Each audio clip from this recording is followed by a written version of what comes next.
ನೋಡಿ, ಜನರು ಬಂದ್ಬಿಟ್ಟು ತುಂಬ ಕಷ್ಟದಲ್ಲಿದ್ದಾರೆ ಅಂದ್ಬಿಟ್ಟು ನಾವು ಒಂದೊಂದು ಮನೆಗೆ ಬಂದ ಮೇಲೆ ಗೊತ್ತಾಗ್ತಾ ಇದೆ. ಎಲ್ಲ ಕಡೆ ಒಂದೊಂದು ಸಮಸ್ಯೆ ಇದೆ. ಈಗ ಪಕ್ಷದವ್ರು ಏನು ಮಾಡ್ತಾರೆ, ನ್ಯಾಷನಲ್ ಪಾರ್ಟಿಯವ್ರು ಏನು ಮಾಡ್ತಾರೆ, ಎಲ್ಲ ಟೈಮು ನಾನು ಬಂದು ಭರವಸೆ ಒಂದು ಕೊಡ್ತಾರೆ. ಏನಂತ ಕೊಡ್ತಾರೆ, ನಿಮಗೆ ಇಲ್ಲಿ ನಾವು ನೀರಿನ ವ್ಯವಸ್ಥೆ ಮಾಡ್ತೀರಿ, ಒಳ್ಳೆ ರೋಡ್ ಹಾಕ್ತೀರಿ, ಕರೆಕ್ಟಾಗಿ ಚಾಂಬರ್ ಕ್ಲೀನ್ ಮಾಡ್ತೀವಿ, ಕರೆಂಟ್ ಹಾಕ್ತೀರಿ ಅಂದ್ಬಿಟ್ಟು ಮಾತುಗಳು ಕೊಡ್ತಾರೆ. ನಿಮಗೆಲ್ಲ ನಾವು ತುಂಬ ಒಳ್ಳೆ ಕೆಲಸ ಮಾಡ್ತೀವಿ ಅಂತ ಹೇಳ್ತಾರೆ.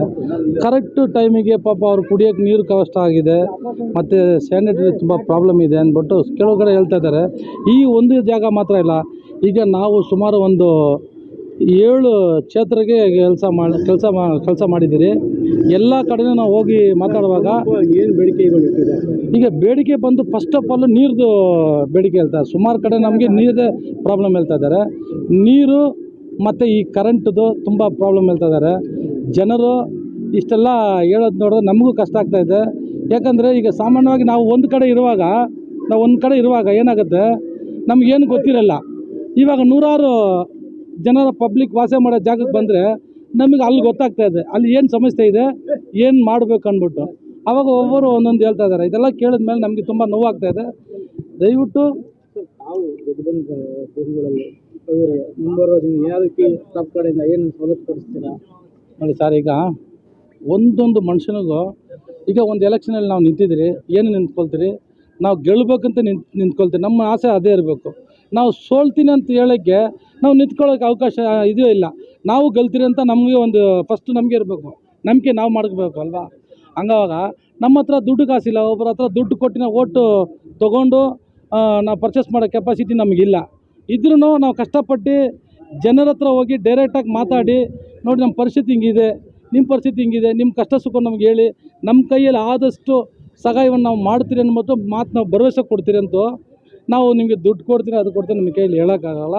ಆಮೇಲೆ ಇನ್ನೊಂದು ಏನಂದರೆ, ದೇವರ ಆಶೀರ್ವಾದ, ನಮ್ಮ ಜನರ ಆಶೀರ್ವಾದ ಇದ್ದು ನಾವು ಒಳ್ಳೆ ರೀತಿಯಲ್ಲಿ ಜನರ ಮುಂದೆ ನಾವು ಗೆದ್ದು ಬರೋಕ್ಕೆ ಒಂದು ಅವಕಾಶ ಕೊಟ್ಟರೆ, ಜನರಿಗೆ ನಮ್ಮ ಕೈಯಲ್ಲಿ ಏನೇನು ಆಗುತ್ತೋ 100% ನಾವು ಮಾಡ್ತೀನಿ ಅಂತ ಈ ಮಾಧ್ಯಮ ಮುಂದೆ ನಾವು ಹೇಳ್ಕೊಳ್ತೀವಿ. ಇಷ್ಟಪಡ್ತಾ ಎಲ್ಲರಿಗೆ ಬಸ್ ಫ್ರೀ ಅಂತ ಮಾಡಿದ್ದಾರೆ.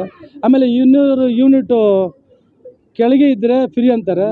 ಅದ್ರ ಮೇಲೆ 1 ಯೂನಿಟ್ ಎಕ್ಸ್ಟ್ರಾ ಆದರೂ ಇವತ್ತು 400 ರೂಪಾಯಿ ಆಗಿರುತ್ತೆ. ಮುಂದಿನ ತಿಂಗಳು ನೋಡಿದ್ರೆ ಅದು 1000 ರೂಪಾಯಿ ಆಗಿರ್ತದೆ. ಯಾಕಂದರೆ ನನ್ನ ಮನೆಗೆ ಆಗಿದೆ. ನಾನು ಆಧಾರ್ ಕಾರ್ಡ್ ಮಾಡಿಸಿ ನಮಗೂ ಒಂದು 2 ತಿಂಗಳು 400 ರೂಪಾಯಿ ಬಂತು. ನಮ್ಗೆ ಖುಷಿ ಆಯಿತು. ಪರವಾಗಿಲ್ಲಪ್ಪ, ಯಾವ ಸರ್ಕಾರ ಇದ್ದರೆ ಏನೋ ಜನರಿಗೆ ಒಳ್ಳೇದು ಮಾಡ್ತಾಯಿದ್ದಾರೆ, ನಮಗೂ ಖುಷಿ ಆಯಿತು. ಆಮೇಲೆ 2 ತಿಂಗಳು 400 ಬಂದ್ಬಿಟ್ಟು ಇವಾಗ ಅದನ್ನು ನಿಮಗೆ ತೋರಿಸ್ಬಿಡ್ತೀನಿ. ನಾನು 6977 ರೂಪಾಯಿ ಬಂದಿದೆ. ಎಷ್ಟು? 2 ತಿಂಗಳು ಮಾತ್ರ ನಾನು ಕಟ್ಟಿದ್ದು 400 600, ಇವಾಗ ಬಂದ್ಬಿಟ್ಟು 6900 ಚಿಲ್ಲರೆ ಬಂದಿದೆ. ನಮ್ಮ ಕ್ರಮ ಸಂಖ್ಯೆ ಬಂದು 14, ಸೀರಿಯಲ್ ನಂಬರು, ನಮ್ಮ ಗುರುತು ವಜ್ರ ಗುರುತು. ದಯವಿಟ್ಟು ಜನರ ಮುಂದೆ ಒಂದು ಬೇಡಿಕೆ ಏನಂದರೆ, ದಯವಿಟ್ಟು ಈ ಮಾಧ್ಯಮ ಮುಂದೆ ಎಲ್ಲರಿಗೂ ತಿಳಿಸ್ತಾ ಇದ್ದೀರಿ. ಕೆಲವರು ನೋಡ್ತಾರೆ, ಕೆಲವರು ನೋಡ್ದಿರೋರು.